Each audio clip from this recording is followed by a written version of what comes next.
È tornata Vicenza Oro, la prestigiosa Fiera dell'Oro che si è svolta quest'anno dal 17 al 21 marzo. I numeri sono stati complessivamente positivi, nonostante i diversi fattori che hanno ridotto l'affluenza generale, come l'ultimo slittamento sulle date e, ovviamente, la situazione geopolitica attuale. A fare un bilancio dell'andamento di Vicenza Oro, il presidente della categoria metalli preziosi di Confartigianato Imprese Veneto, Piero Marangon.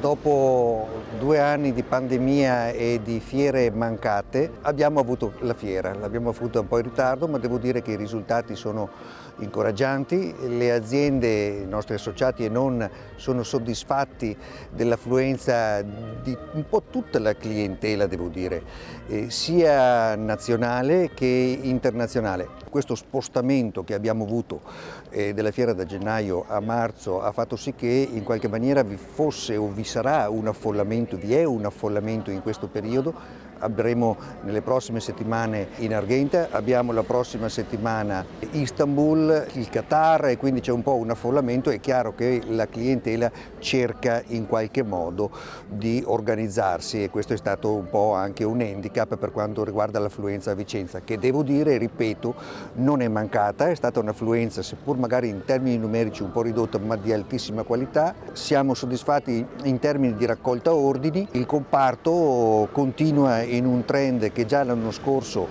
da marzo proprio dell'anno scorso, aveva cominciato a macinare, a riprendere posizioni. I valori che rappresentiamo come artigiani sono assolutamente premiati dalla nostra migliore clientela, quindi cosa dire, guardiamo al futuro con grande ottimismo.